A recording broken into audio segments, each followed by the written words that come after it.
কে নারাজ হলো, কে রাজি হলো, কে বেজার হলো, কে খুশি হলো, এগুলো পরোয়া না করে আল্লাহর জমিনে আল্লাহর কোরআনের আইন বাস্তবায়ন করবার জন্য যা করতে হয় তাই করার জন্য আমরা প্রস্তুত।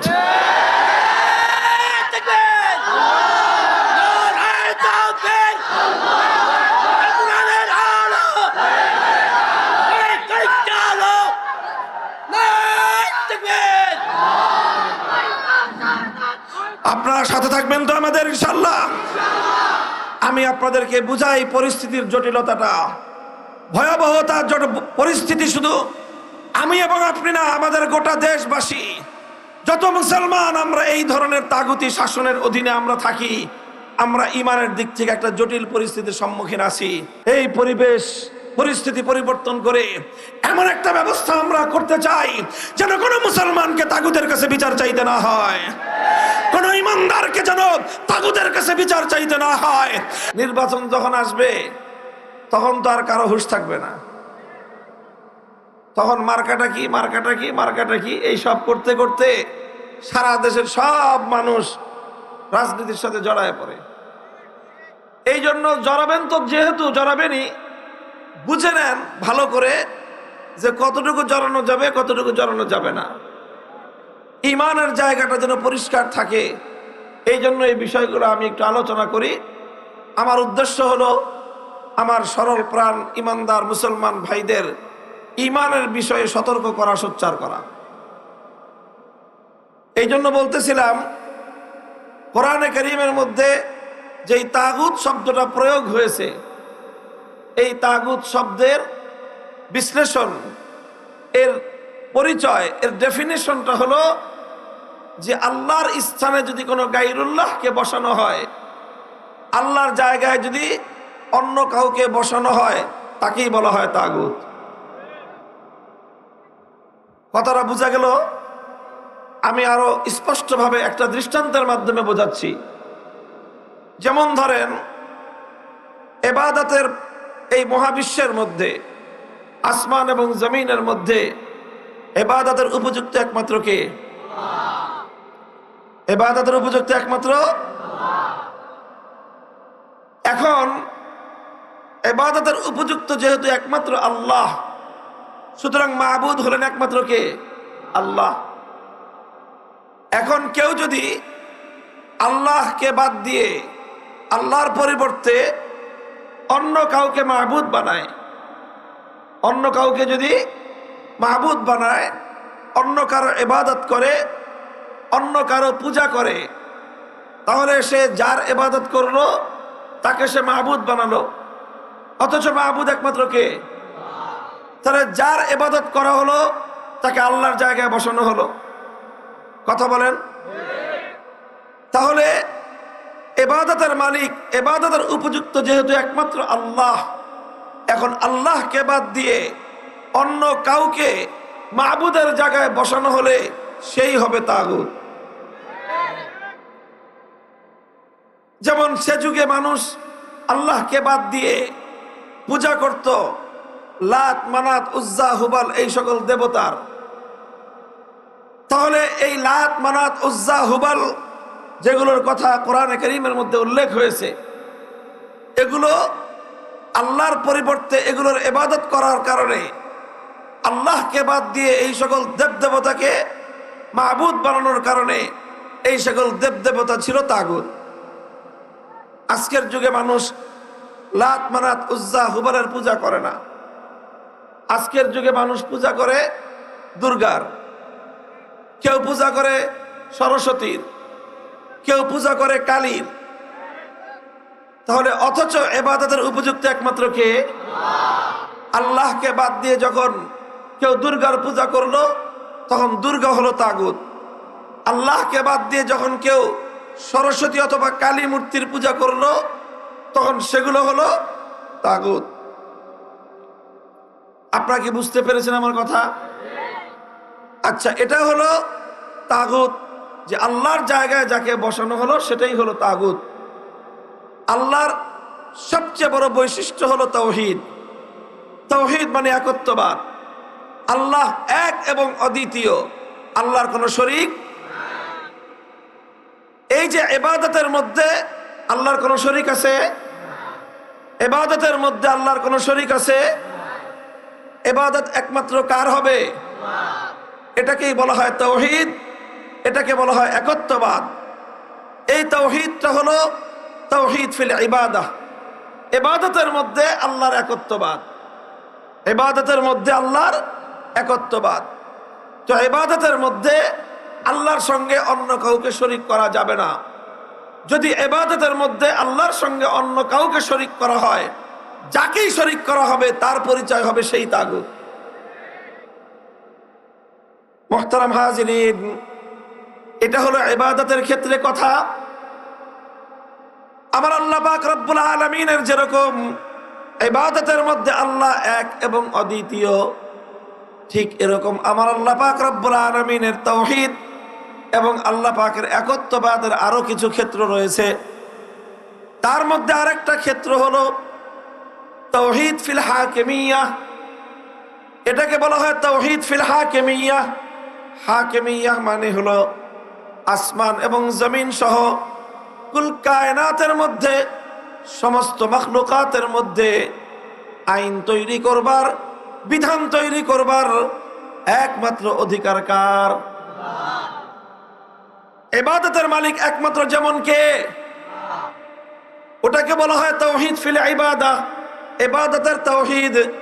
ঠিক তদ্রূপ আইন তৈরি করবার, বিধান তৈরি করবার চূড়ান্ত ক্ষমতা একমাত্র কার? এটা হলো আইন তৈরি করবার তাওহীদ। এটাকে আরবিতে বলা হয় তাওহীদ ফিল হাকিমিয়াহ। ইবাদতের মধ্যে যেরকম আল্লাহর সঙ্গে অন্য কাউকে শরীক করলে একজন মানুষের ঈমান থাকতে পারে না, ঠিক তদ্রূপ আল্লাহ পাক রব্বুল আলামিনের আইন তৈরি করবার, বিধান তৈরি করবার যে একচ্ছত্র ক্ষমতা আছে, ওই ক্ষমতার সঙ্গে অন্য কাউকে শরীক করলেও একজন মানুষের ঈমান থাকতে পারে না। আইন তৈরি করবার চূড়ান্ত ক্ষমতা একমাত্র কার? কেউ প্রশ্ন করতে পারেন, তাহলে মানুষ কি কোনো আইন করতে পারবে না? রাষ্ট্র বা সরকার কি কোনো আইন করতে পারবে না? কোনো কর্তৃপক্ষ, কোনো কমিটি, তারা কি কোনো আইন করতে পারবে না? কোনো আদালত, কোনো বিচারক, তারা কি কোনো আইন করতে পারবে না? এই যদি কেউ প্রশ্ন করেন, সেই প্রশ্নের জবাব হলো হ্যাঁ, মানুষ আইন করতে পারবে, সরকার আইন করতে পারবে, রাষ্ট্র আইন করতে পারবে, আদালত আইন করতে পারবে, যে কোনো কর্তৃপক্ষ আইন করতে পারবে। তবে সবাই আইন করতে পারবে একটা শর্তে। কিভাবে পারবে? বলেন কিভাবে পারবে? কিভাবে পারবে? এক শর্তে আইন করতে পারবে। শর্তটা কি? শর্তটা হলো এই, মানুষের বানানো কোনো আইন, মানুষের বানানো কোনো বিধান আমার আল্লাহর কোনো আইন বা বিধানের বিরোধী হতে পারবে না।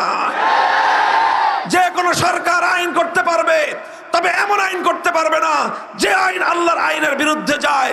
কর্তৃপক্ষ আইন করতে পারবে, তবে এমন আইন করতে পারবে না যে আইন আমার আল্লাহর আইনের বিরুদ্ধে যায়।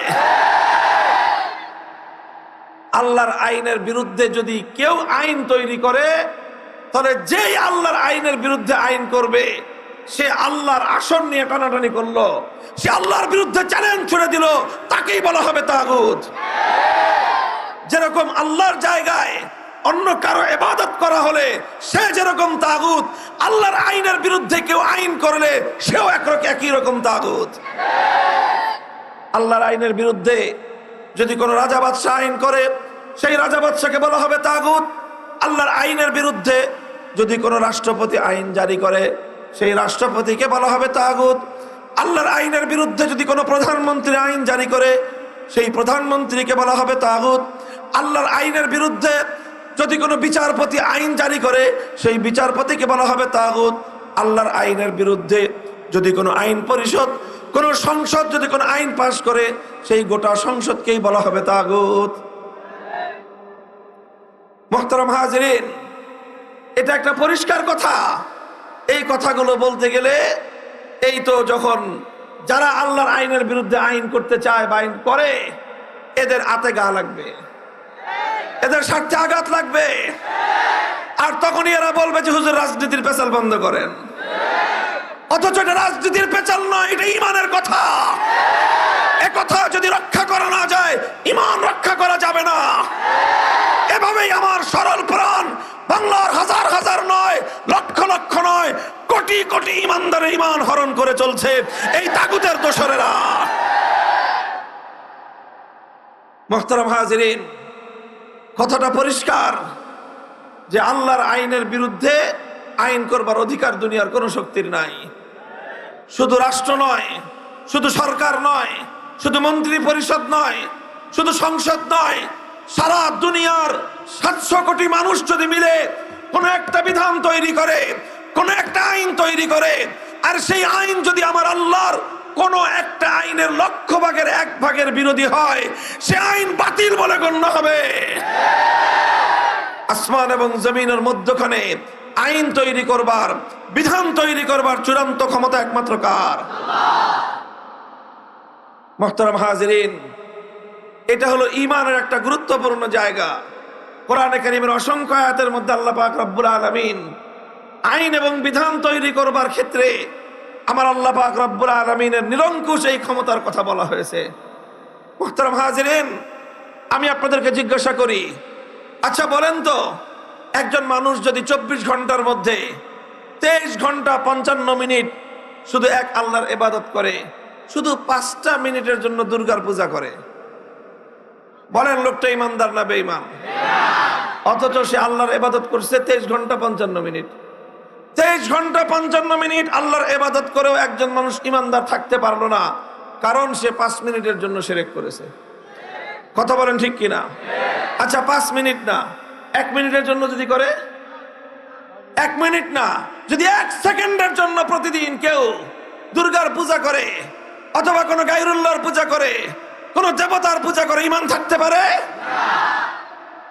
যেমনি ভাবে ইবাদতের মধ্যে আল্লাহর সঙ্গে অন্য কাউকে 1 সেকেন্ডের জন্য কেউ শরীক করলে তার ঈমান থাকে না, ঠিক তদ্রূপ কেউ যদি মনে করে আল্লাহর আইনের বিরুদ্ধে অন্য কেউ আইন তৈরি করতে পারবে, আল্লাহর আইনের বিরুদ্ধে অন্য কেউ, সে যত বড় কর্তৃপক্ষই হোক না কেন, যত বড় সরকার হোক না কেন, যত বড় অথরিটি হোক না কেন, যত বড় রাষ্ট্রই হোক না কেন, যত বেশি মানুষের সংখ্যায় হোক না কেন, সারা দুনিয়ার মানুষ মিলে যদি একটা আইন আল্লাহর আইনের বিরুদ্ধে করতে পারে, এটা কেউ বিশ্বাস করে, সে হাজি হতে পারে, পাজি হতে পারে, গাজী হতে পারে, ইমানদার হতে পারে না।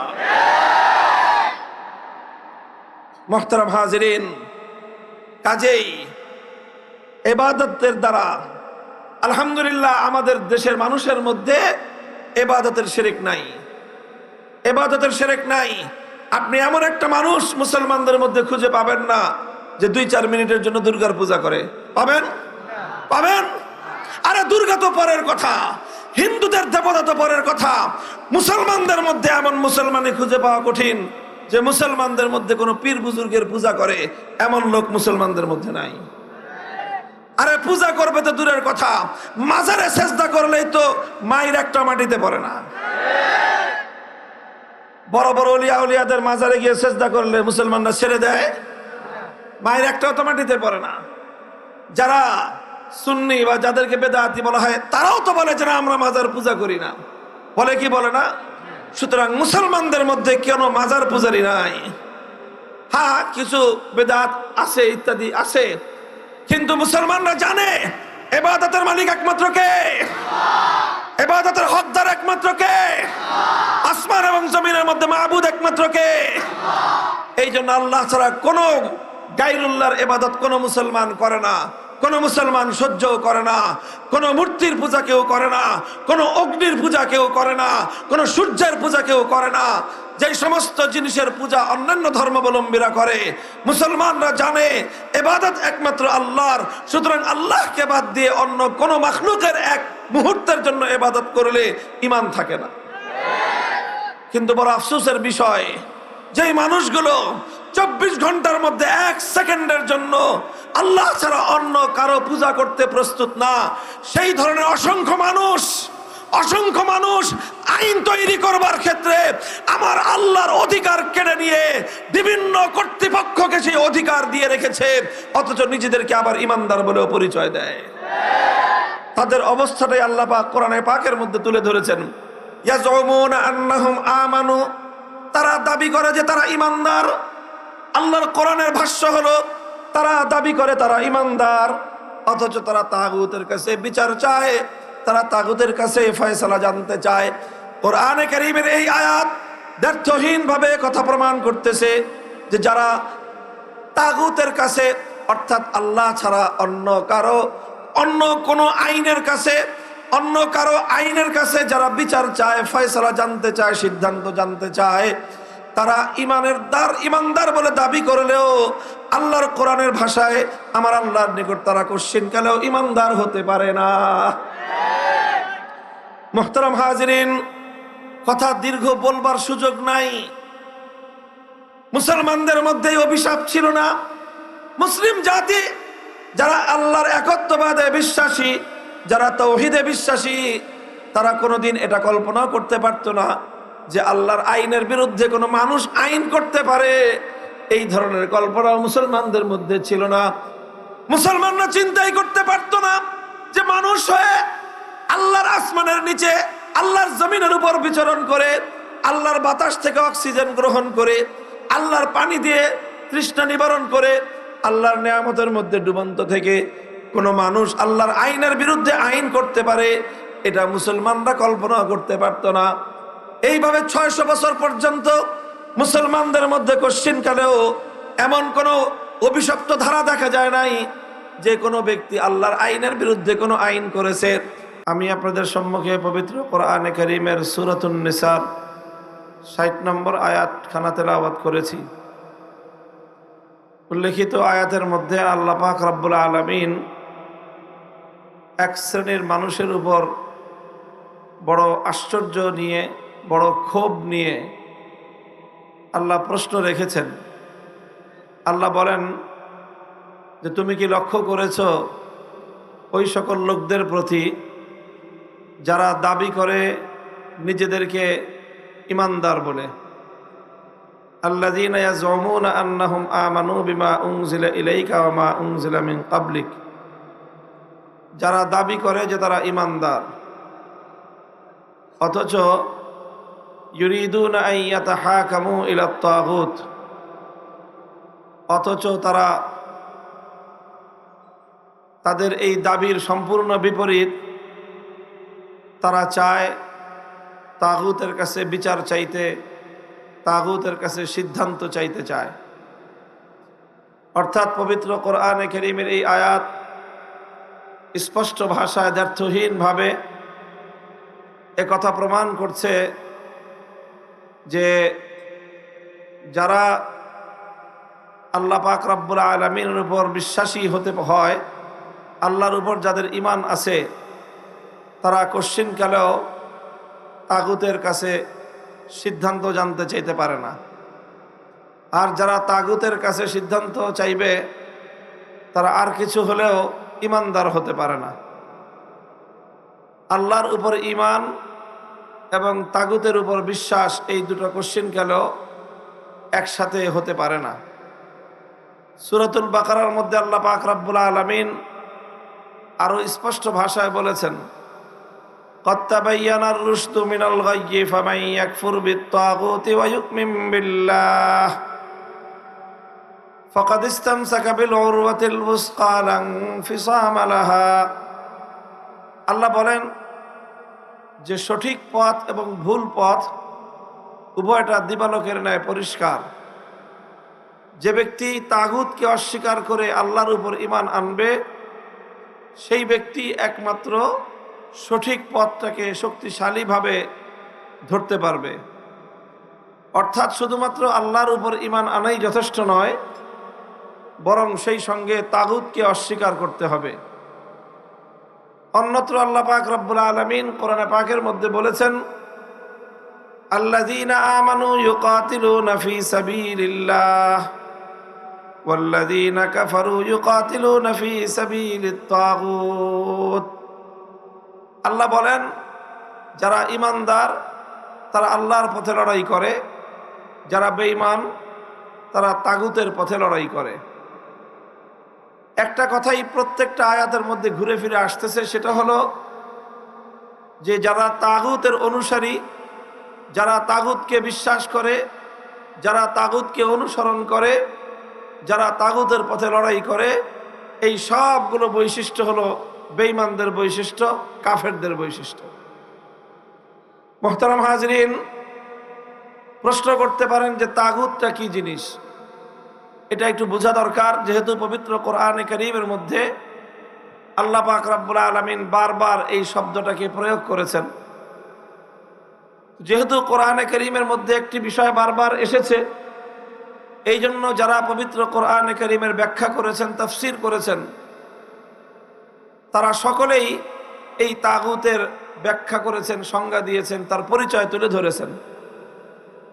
সমস্ত মুফাসসিরিনদের বক্তব্যগুলোকে একত্রিত করলে তার সারাংশ যা দাঁড়ায়, সেটাকে আমরা সংক্ষিপ্তভাবে এভাবে বলতে পারি যে তাগুত বলা হয় যে আল্লাহ পাক রব্বুল আলামিনের জন্য যে নির্ধারিত মর্যাদা রয়েছে, আল্লাহর জন্য নির্ধারিত যে আসন রয়েছে, আল্লাহর জন্য যে নির্ধারিত বৈশিষ্ট্য রয়েছে, আল্লাহর সেই আসনে, আল্লাহর সেই মর্যাদায় যদি আল্লাহ ছাড়া অন্য কাউকে কেউ স্থান দেয়, তাহলে তাকেই বলা হয় তাগুত।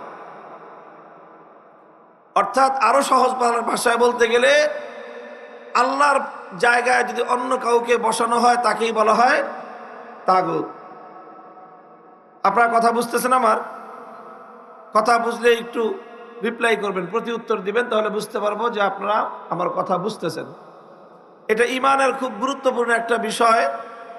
আপনারা জানেন, যারা আমার আলোচনা শুনে অভ্যস্ত, যে আমি এক ধরনের বিশেষ বিষয়ের উপর বেশি আলোকপাত করে থাকি। সেটা হলো যেই সকল জায়গা দিয়ে আমাদের সমাজে ব্যাপকভাবে ইমানদার মানুষের ইমান ধ্বংস হয়, মুসলমানদের ইমান হরণ হয়, সেই জায়গাগুলো নিয়ে আমি কথা বেশি বলি। আর এই কথা বলতে গেলে একটা প্রসঙ্গ আমার আলোচনার মধ্যে ঘুরে ফিরে আসে। সেই প্রসঙ্গটা হলো রাষ্ট্র এবং রাজনীতি। এই কথাটা আমার আলোচনায় আসে। কারণ কেন আসে? অনেকে মনে করে যেটা আমি রাজনীতি করতেছি, রাজনৈতিক আলোচনা করি না। আমি রাজনৈতিক আলোচনা করি না, বরং আমি রাজনীতির সাথে সংশ্লিষ্ট কোরআনে কারীমের এবং ইসলামের দৃষ্টিভঙ্গি তুলে ধরি। আর এটা তুলে ধরতে গেলেই প্রচলিত রাজনীতির সাথে একটা বিরোধ তৈরি হয়, বিরোধ তৈরি হয়, আর তখনই এটার বিরুদ্ধে কথা চলে যায়। কোরআনের কথা বলতে গেলে, ইমানের কথা বলতে গেলে তো কুফরির বিরুদ্ধে যাবেই। ইমানের কথা বলতে গেলে কুফরির বিরুদ্ধে যাবে না? তো যেই ইমানের কথা কুফরির বিরুদ্ধে যায় না, সেটা কেমন ইমানের কথা? তো এই জন্য এই যে তাগুতের পরিচয় দিচ্ছি, কারণ আমার ব্যক্তিগত অ্যানালাইসিস হলো, আমাদের সমাজে যত ধরনের ইসলাম গর্হিত ইসলাম বিরোধী কার্যকলাপ আছে, অনেক আছে, অধিকাংশ ইসলাম বিরোধী কার্যকলাপের দ্বারা মানুষের আমল নষ্ট হয়। কি নষ্ট হয়? সিনেমা দেখলে আমল নষ্ট হয়। এই যে তারপরে মাদক সেবন করলে আমল নষ্ট হয়, চুরি করলে আমল নষ্ট হয়, ডাকাতি করলে আমল নষ্ট হয়। সমাজে প্রচলিত যেই সকল অন্যায় এবং অপরাধ ব্যাপকভাবে প্রচলিত, এগুলোর দ্বারা মানুষের আমল নষ্ট হয়। আর মানুষের সবচেয়ে বেশি ঈমান নষ্ট হয় আমাদের সমাজের প্রচলিত রাজনীতির দ্বারা। এই জন্য যখনই ঈমানের কথা বলতে যাবেন, তখনই প্রচলিত রাজনীতির কথা আসবেই। সব কথা আসবে না, ওই কথাগুলি আসবে যেই কথাগুলির মাধ্যমে সরল প্রাণ মুসলমানদের ঈমানকে হরণ করা হয়। লক্ষ লক্ষ নয়, কোটি কোটি মুসলমান, কোটি কোটি মুসলমানের ঈমান হরণ করে নিচ্ছে এই কুফরি তাগুতি রাজনীতি। এই জন্য এই সম্পর্কে কথা আসবেই। তো আপনাদেরকেও মূল পার্থক্যের জায়গাটা বুঝে নিতে হবে, কারণ নানা কারণে, আঞ্চলিক কারণে, জাতীয় কারণে, বিভিন্ন কারণে আমাদের সকলকেই রাজনীতির সাথে কম বেশি জড়াতে হয়। কথা বলেন ঠিক না বেঠিক? পরিস্থিতিটা বোঝানোর জন্য একটা প্রশ্ন করে আপনারা বুঝে শুনে জবাব দিয়েন। আচ্ছা, আপনাদের বাড়িতে অনেক সময় চুরি হয়, ডাকাতি হয়। আচ্ছা, অনেক সময় নানা কারণে মানুষ খুন হয়। আচ্ছা, মনে করেন আপনার বাড়িতে চুরি হলো অথবা ডাকাতি হলো, অথবা আপনার কোনো আপনজন, আপনার ভাই, আপনার সন্তান, আপনার বাবা কোনোভাবে খুন হয়ে গেলেন, তখন আমাদের সমাজের মানুষরা কি করে? বলেন, কি করেন? আইন আশ্রয় নেয়, মানে কি করে? মামলা করে। কি করে? কথা ঠিক, মামলা করে। আচ্ছা, আপনি একটা মামলা করলেন, এরকম ঘটনা কি খুব রেয়ার না অহরহ ঘটনা ঘটতেছে? আমাদের অনেকেই নানা পরিস্থিতির সম্মুখীন হয়ে আমরা এই ধরনের মামলা মোকদ্দমার সাথে জড়িয়ে পড়ি। কথা বলেন ঠিক না বেঠিক? আচ্ছা, আপনি যেই মামলাটা করলেন, আদালত এটার বিচার করবে, সাক্ষী প্রমাণ যাচাই বাছাই করবে। সাক্ষী প্রমাণ যাচাই বাছাই করার পরে যদি আদালতের সামনে প্রমাণিত হয় যে হ্যাঁ, অমুকে চুরি করেছে, অমুকে ডাকাতি করেছে, অথবা অমুকে খুন করেছে, তখন আদালত চোরের বিরুদ্ধে, ডাকাতের বিরুদ্ধে, খুনির বিরুদ্ধে রায় দিবে কি দিবে না? রায়টা যে দিবে, এই যে আমাদের দেশে এরকম প্রতিদিন অসংখ্য রায় হচ্ছে, তো আপনার মামলায় যখন রায় দেওয়া হবে, তো চোরের বিরুদ্ধে যখন আদালত রায় দিবে, আল্লাহর কোরআনে যে আইন দেওয়া আছে চোরের শাস্তি হিসেবে, সেই আইন অনুযায়ী তো রায় দিবে না? হ্যাঁ, আমাদের দেশে যেই রায় দিবে আদালত, এটা কি কোরআনের আইন অনুযায়ী দিবে? ডাকাতের বিরুদ্ধে যেই শাস্তি দিবে, কোরআনের আইন অনুযায়ী দিবে? খুনির বিরুদ্ধে যেই শাস্তি দিবে, কোরআনের আইন অনুযায়ী দিবে? তাহলে কোন আইন অনুযায়ী দিবে বলেন?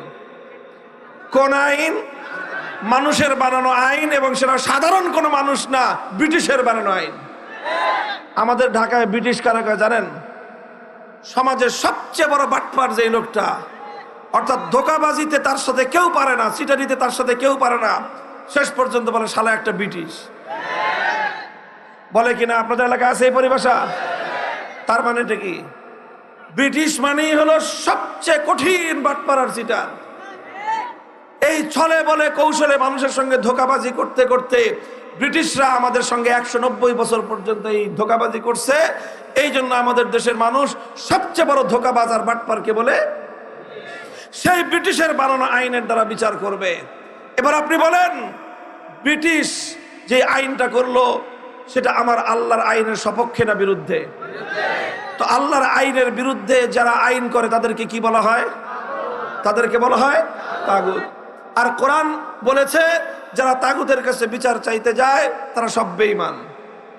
এবার এই কোরআনের আয়াত অনুযায়ী আমি এবার আপনাদের কাছে প্রশ্ন করি, এই যে আপনি চুরির মামলায় আপনি আদালতের কাছে বিচার চাইতে গেলেন, এই যে ডাকাতির মামলায় আপনি ডাকাতের বিরুদ্ধে যেই তাগুতের কাছে বিচার চাইতে গেলেন, কারণ তারা তো আল্লাহর আইন অনুযায়ী বিচার করবে না, তারা তাগুতের আইনের অনুযায়ী বিচার করবে। তো আপনি তাগুতের আইনের কাছে বিচার চাইতে গেলেন চোরের বিরুদ্ধে, আপনি ডাকাতের বিরুদ্ধে বিচার চাইতে গেলেন তাগুতের আইনের কাছে, আপনি খুনির বিরুদ্ধে বিচার চাইতে গেলেন তাগুতের আইনের কাছে। কোরআনে কারীমের সূরাতুন নিসার 60 নম্বর আয়াতে যে আল্লাহ বললেন, যারা তাগুতের কাছে বিচার চাইতে যায় তারা আর কিছু হলে ইমানদার হতে পারে না। এই আয়াতের ঘোষণা অনুযায়ী যারা এই প্রচলিত তাগুতি বিচার ব্যবস্থার কাছে বিচার চাইতে গেল, ইমান আছে না গেছে? তো ইমান আছে না গেছে? তো এখন তো আপনারা এই ফতোয়া দিতেছেন যে ইমান নাই। তো যারা যারা মামলা করছে তারা তো সব তাগুতি আইনের কাছেই মামলা করেছে। এখন তাগুতি আইনের কাছে মামলা করলে কোরআনের ঘোষণা অনুযায়ী তো ইমান থাকে না। তো ইমান না থাকলে এখন করবেন কি তাহলে বলেন? উপায় কি? এখন কি মামলা না করে থাকবেন? চোর চুরি করে চলে যাক, মামলা করব না, কারণ মামলা করতে গেলে ইমান থাকে না। এখন দেখেন সমস্যা কি, যদি আপনি চোরকে কিছু বলতে কিছু না বলেন, চুরি বাড়তে থাকবে। মামলা করতে গেলে ইমান যায়, মামলা না করলে সম্পদ যায়। ডাকাতির বিরুদ্ধে মামলা করলে ইমান যায়, মামলা না করলে ডাকাতি হয়। খুনির বিরুদ্ধে মামলা করলে ইমান যায়, মামলা না করলে মানুষের জান যায়। সমস্যা কি সমস্যা না? বলেন সমস্যা কি সমস্যা না? ভাই, যারা তাগুতি আইনের কাছে বিচার চাইতে গেছে, কোরআনের ফয়সালা অনুযায়ী তাদের ঈমান নাই, এবং আসলেই সেই অনুযায়ী আমাদের দেশের অধিকাংশ মানুষের ঈমান থাকার কথা না। তবে একটা কারণে ঈমানটা পরিপূর্ণ না গিয়ে এখনো ঝুলন্ত আছে, ঝুলে আছে, বুঝেন, ঝুলে রয়েছে আর কি। একটা কারণে যায় না ঈমান। কি কারণে? সেই কারণটা হলো যে আমরা কেউ স্বেচ্ছায় তাগুতের আইনের কাছে বিচার চাইতে যাই না, আমরা যাই বাধ্য হয়ে। কথা বলেন ঠিক না বেঠিক? যদি এখানে আল্লাহর আইনের দ্বারা যদি বিচারের ব্যবস্থা থাকতো, আমরা কেউ তাগুতি আইনের কাছে বিচার চাইতে যাইতাম? আল্লাহর আইন অনুযায়ী যদি বিচার পাওয়ার ব্যবস্থা থাকতো, তাগুতি আইনের কাছে কোনো মুসলমান বিচার চাইতে যাইতো? তো মুসলমান তাগুতি আইনের কাছে বিচার চাইতে যায় কেন? খুশিতে না বাধ্য হয়ে? বাধ্য হয়ে যেহেতু যায়, এই জন্য ঈমান যায় নাই, ঈমানটা এখনো ঝুলে আছে। কিন্তু কথা হলো, ঈমান এইভাবে ঝুলে থাকবে কয় বছর? ঈমানটা এইভাবে ঝুলে থাকবে কয় বছর? কোরআনে কারীমের সূরাতুল মায়েদার মধ্যে আল্লাহ পাক রব্বুল আলামিন বলেছেন, হুররিমাত আলাইকুমুল মাইতাতু ওয়াদ-দামু ওয়া লাহমুল খিনজিরি ওয়া মা উহিল্লা বিহি লিগাইরিল্লাহ ফামান ইসতুররা গায়রা বাগিন ওয়ালা আদিন ফালা ইসমা আলাইহি ইন্নাল্লাহা গফুরুর রহিম। মরা গরুর গোশত খাওয়া হারাম, মরা গরুর গোশত খাওয়া, কুত্তার গোশত খাওয়া, শুয়োরের গোশত খাওয়া। তবে এই সকল হারাম গোশত যদি কোনো মানুষ এমন অবস্থায় পড়ে যায়, জীবন বাঁচানোর জন্য হারাম খাদ্য ছাড়া কোনো হালাল খাদ্যের ব্যবস্থা তার কাছে নাই, সে কোনো ব্যক্তি যদি এমন একটা সংকটাপন্ন অবস্থায় পড়ে যায়, তার সামনে কোনো হালাল খাদ্য নাই, আছে শুধু মরা গরুর গোশত, অথবা আছে শুধু কুত্তার গোশত, অথবা আছে শুধু শুয়োরের গোশত।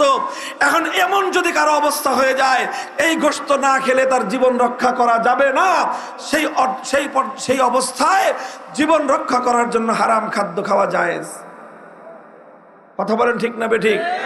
এটা কোরআনে কারীমের সূরাতুল মায়েদার মধ্যে আল্লাহ বলেছেন যে একান্ত বাধ্য হয়ে জীবন রক্ষা করার জন্য যদি কেউ সামান্য পরিমাণ হারাম গোশত খায়, হারাম খাদ্য খায়, তাহলে সেটা তার জন্য কি আছে?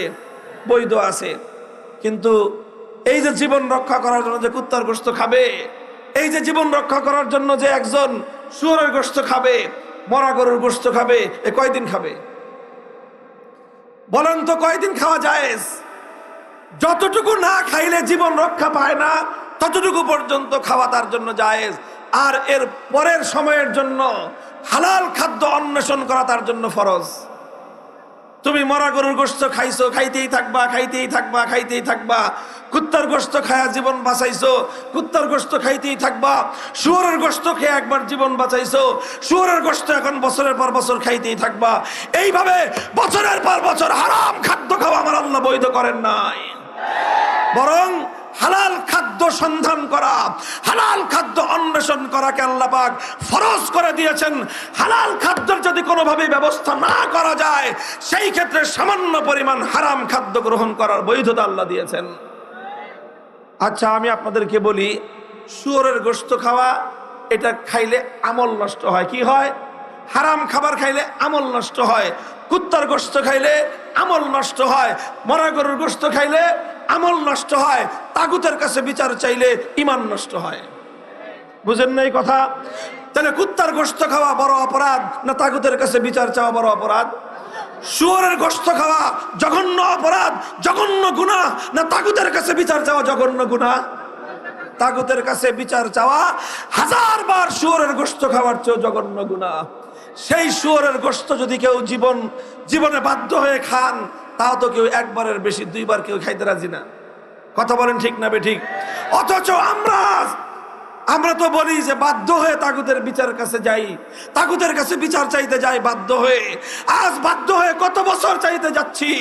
190 বছর ব্রিটিশের আমল গেল, 24 বছর পাকিস্তানের আমল গেল, 54 বছর বাংলাদেশের আমল গেল, 268 বছর পর্যন্ত আমরা মুসলমান একই কথা ইমানের বিরুদ্ধে গিয়ে তাগুতের কাছে বিচার চাইতে যাচ্ছি, যেটা আমার এবং আপনার ইমান ধ্বংসের কারণ। কিন্তু এরপরেও 268 বছরেও আমাদের হুঁশ ফিরে নাই। প্রশ্ন হলো, কবে ফিরবে? 268 বছর পর্যন্ত কুত্তার গোশত খায় জীবন বাঁচাইতেছো, আর কবে তোমরা হালাল খাদ্য খাবা? ভাই, এই পরিবেশ, এই পরিস্থিতি পরিবর্তন করার দরকার আছে না নাই? বলেন দরকার আছে না নাই?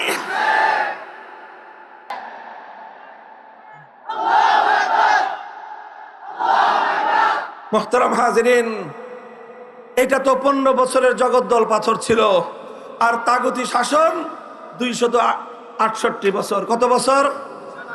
কত বছর? 268 বছরের এই পাথর বুকের উপর চেপে বসে আছে।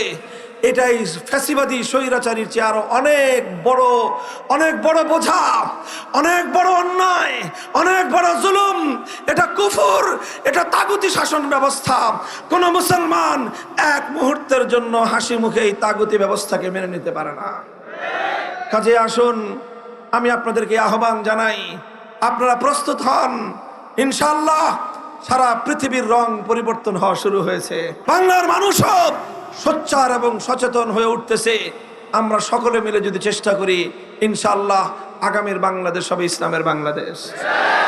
কথা বলেন ঠিক না বেঠিক? মুহতারাম হাজিরিন, তবে এটা শুধুমাত্র বক্তৃতা দিয়ে হবে না, শুধু স্লোগান দিয়েও হবে না। এটার জন্য আমাদের সকলকে পরিশ্রম করতে হবে, দাওয়াতি কাজ করতে হবে, দাওয়াতি মেহনত করতে হবে, ঘাম ঝরানো মেহনত করতে হবে। মানুষকে বুঝাতে হবে যে আর কতদিন ব্রিটিশের গোলামি করবা। আমরা বলি, মুখে বলি স্বাধীন স্বাধীন স্বাধীন, 16ই ডিসেম্বর স্বাধীনতা দিবস পালন করি, বিজয় দিবস পালন করি, কিন্তু আসলে একটা মানচিত্র আর একটা পতাকা ছাড়া আমরা আর কোনো স্বাধীনতা পাই নাই। গোটা দেশ প্রশাসন চলে এখনো ব্রিটিশের আইন অনুযায়ী, বিচার ব্যবস্থা চলে ব্রিটিশের আইন অনুযায়ী, শিক্ষা ব্যবস্থা চলে ব্রিটিশের আইন অনুযায়ী। কাজেই দেশ স্বাধীন হয়েছে, জাতি স্বাধীন হয় নাই। পতাকা স্বাধীন হয়েছে, আমরা জাতি হিসেবে এখনো স্বাধীন হই নাই। কাজে একটা স্বাধীন জাতি প্রতিষ্ঠা করবার জন্য আমরা সকলে মেহনত করতে প্রস্তুত। প্রথমে ঘাম ঝরানো মেহনত করতে হবে, এরপরে অশ্রু, চোখের অশ্রু দিয়ে আল্লাহর সাহায্য চাইতে হবে। ঘাম আর অশ্রু দিয়ে যখন আমরা মেহনত করব, আল্লাহর কাছে সাহায্য চাইব, তখন এক সময় এই জমিন বিপ্লবের জন্য উপযুক্ত হয়ে উঠবে। আর যখন বিপ্লবের জন্য উপযুক্ত হবে, তখন আর শুধু ঘাম আর অশ্রু দিয়ে কাজ হবে না। শহীদ আবু সাঈদদের মতো, মীর মুগ্ধদের মতো অন্যায়ের বিরুদ্ধে, তাগুতের বিরুদ্ধে প্রয়োজনে মাথায় কাফনের কাপড় বেঁধে শহীদি ঈদগাহে আল কোরআনের রাজ গড়বার জন্য কারা কারা হাজির হবেন, আল্লাহর কাছে হাত তুলে শপথ করেন। আল্লাহ পাক রব্বুল আলামিন আমাদের সকলকে কবুল করেন, তৌফিক দান করেন। ভাই, কথাগুলো শুধু মুখের মজার জন্য না, কানের মজার জন্য না, এগুলো আসলে হৃদয়কে নতুন করে ঢেলে সাজানোর জন্য, চিন্তাকে পুনর্গঠনের জন্য।